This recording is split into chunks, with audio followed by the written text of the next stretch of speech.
নারায়ে তাকবীর, নারায়ে তাকবীর। এত আস্তে, আরো জোরে বলবেন না? নারায়ে তাকবীর, নারায়ে তাকবীর। আল কোরআনের আলো, কোরআন সুন্নাহর আলো, নারায়ে তাকবীর, নারায়ে রিসালাত।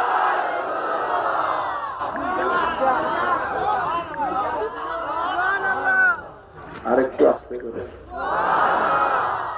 আরেকটু আস্তে করে। জোরাজুরি করে আপনি জায়গা পাবেন, জান্নাত পাবেন না। এগুলোতে জোরাজুরি চলে, গড় নিয়ে জোরাজুরি।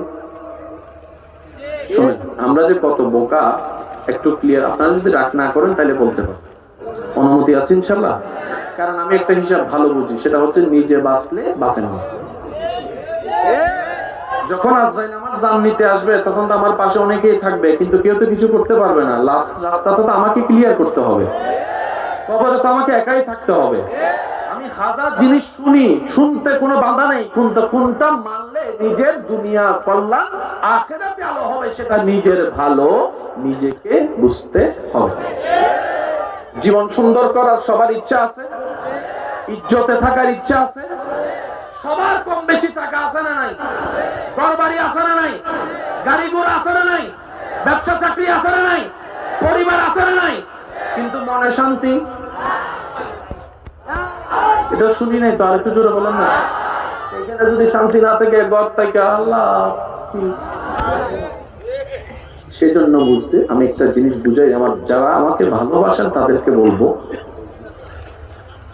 কিছু টেকনিক অ্যাপ্লাই করলে রহমত নিয়ে আসতে পারবে। ঠিক আছে? এবার আপনারা একটু বলেন, ঝগড়া করলে কি অশান্তি না শান্তি? ঝগড়া কোথায় করা যাবে সেটার একটা লিমিটেশন আছে। এই জায়গাটা নিয়ে আপনি ঝগড়া করতে পারবেন, অধিকার আছে। কারণ এখানে ঝগড়া করলে আপনার একটা লাভ হতে, রুম নিয়ে ঝগড়া করতে পারবেন, তর্ক করতে পারবেন। কারণ এখানে রুম নিয়ে ঝগড়া করলেও একটা সুযোগ আসতে। একটু জোরে জোরে বলেন না, পারে? ঝগড়া কোথায় করবেন, তর্ক কোথায় করবেন, মাথায় রাখবেন যেখানে পরিবর্তন করার এবিলিটি, ক্ষমতা আপনার হাতে আছে। এবার বলেন, ঘড়ি নিয়ে ঝগড়া করতে চাইলে পারা যাবে কি যাবে না? যাবে না? যাবে। এই ঘড়ি পড়েন না, আপনি মনে করেন ঘড়ি এটা পড়ছেন, আপনার ডার্লিং আপনার বউ কইতেছেন বই